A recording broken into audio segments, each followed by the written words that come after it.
Have you ever opened a bag of chips, told yourself you just have a few, and then suddenly the entire bag is gone?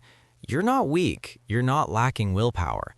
Your brain is being hijacked by something called hedonic hunger. Hedonic hunger isn't about your stomach being empty.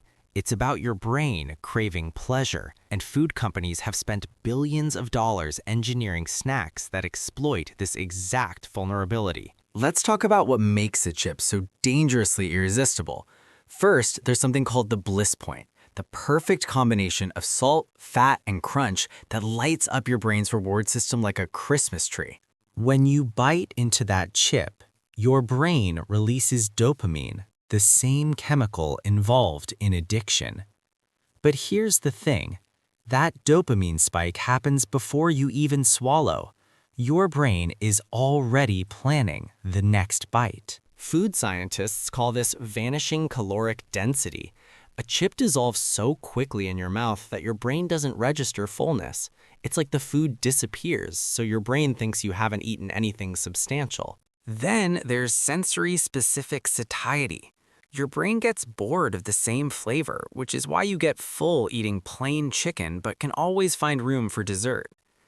Chips hack this by having a mild flavor that never quite satisfies you. The crunch matters too. Studies show that the louder a food is when you eat it, the more satisfying it feels. That crispy sound isn't an accident. It's engineered to make every bite feel rewarding. But the real secret weapon is variety. Even if chips have a mild base flavor, every single chip is slightly different. Different sizes, different levels of salt, different textures.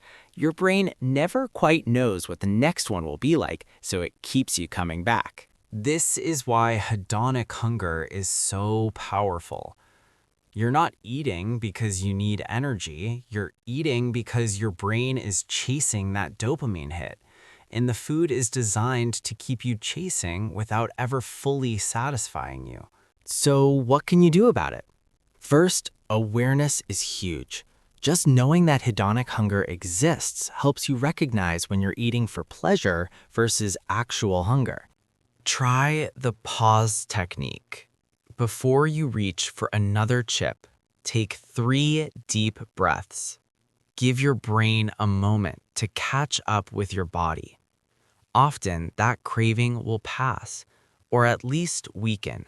Portion control helps too. Instead of eating straight from the bag, pour out a serving into a bowl. When the bowl is empty, you have a natural stopping point, and you can decide consciously whether you actually want more. And remember, food companies aren't evil, but they are really good at their jobs. These products are scientifically designed to be hard to resist. Understanding the game means you can play it better. The next time you find yourself elbow deep in a chip bag, don't beat yourself up. Your brain is doing exactly what it evolved to do. Seek out calorie-dense foods. You're just living in a world where those foods are engineered to exploit that instinct. Hedonic hunger isn't about willpower. It's about neuroscience meeting food engineering. Now that you know how it works, you can make choices that work for you, not just for your dopamine receptors.